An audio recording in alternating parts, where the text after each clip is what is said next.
Hello guys, gagawa tayo ngayon ng tinapa. So, ito yung nabili kong Gigi. Hinugasan ko siya. Tapos, ibinabad ko sa tubig. Malinis na tubig na may asin. Tapos, i-steam natin. Tanggalin ko yung tubig niya.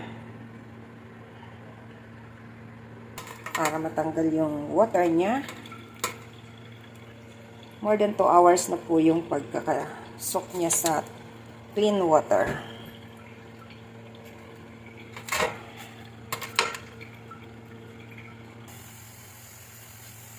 Sandaling steam lang to guys.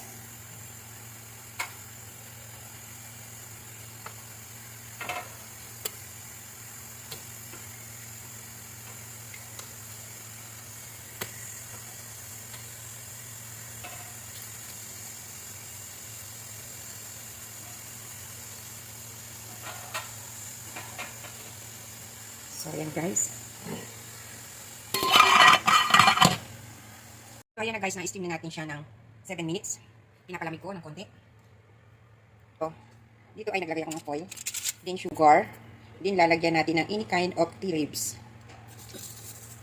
Lagyan natin ng tea leaves.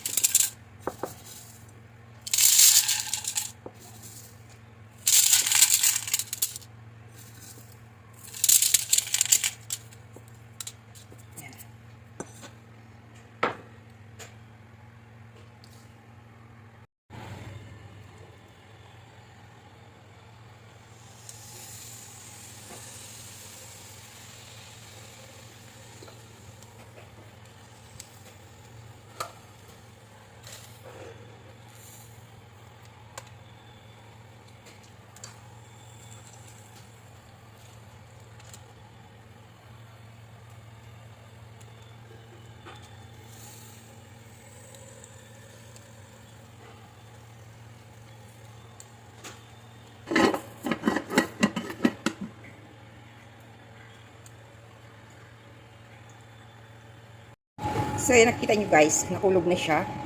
Yung usok niya. So, yan guys, bubuksan natin yung ating pinausokang galunggong. Yes! Luto na po ang ating tinapa. So, kaya na po siya guys. 2 minutes lang po siya. Hindi pwedeng magtagal kasi baka pumahit. So, yan na po ang ating tinapang galunggong. Napakadali lang po. Napakadali lang po.